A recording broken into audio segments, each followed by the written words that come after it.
আদিত্যর মুখোশ পরে পরমার সাথে ঘনিষ্ঠ হয়ে সুদীপাকে ধোকা দিতে গিয়ে নিজেই ধরা পড়ল রুডি। হ্যাঁ বন্ধুরা, আমরা এমনটাই দেখতে পাবো অনুরাগের ছোঁয়া ধারাবাহিকের আগামী পর্বগুলোতে। ওই ওষুধের গোডাউনের ভিডিও দেখে সুদীপাকে চিনে ফেলে রুডি, এবং রুডি বুঝতে পারে এ দীপা সেনগুপ্তরই বংশধর। কে এই মেয়েটি খবরাখবর নেওয়ার জন্য সব ব্যবস্থাই করে ফেলে রুডি।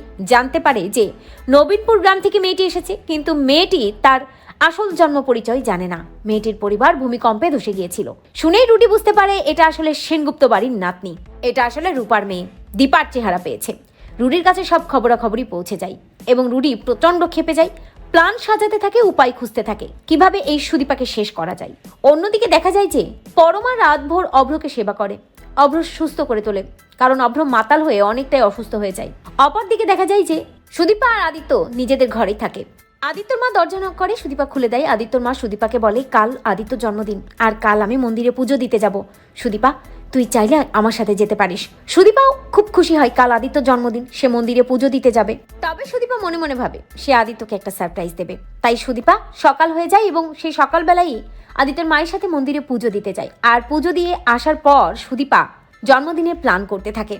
যে মন্দিরে পুজো দিতে যায় সুদীপা, সেই মন্দির থেকে রুডিও জেনে যায় যে আজ সুদীপার হাজবেন্ডের জন্মদিন, আর ওই জন্মদিনে মন্দিরে তারা পুজো দিতে এসেছিল।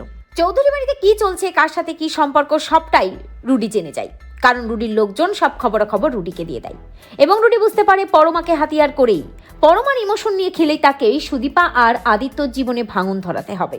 আদিত্য যখন থানায় কাজে ব্যস্ত, সুদীপা যখন আদিত্যর জন্মদিনের প্ল্যান সাজিয়ে আদিত্যকে সারপ্রাইজ দেওয়ার জন্য ফুল নিয়ে অপেক্ষা করতে থাকে, তখন ওই আদিত্যর মুখোশ পরে রুডি চৌধুরী বাড়িতে ঢোকে এবং রুডি সোজা পরমার ঘরের দিকে চলে যায়, যাতে আদিত্য ভেবে সুদীপা ভুল বোঝে আদিত্যকে, এবং যথারীতি আদিত্য ভেবেই সুদীপা আদিত্যকে ভুল বোঝে।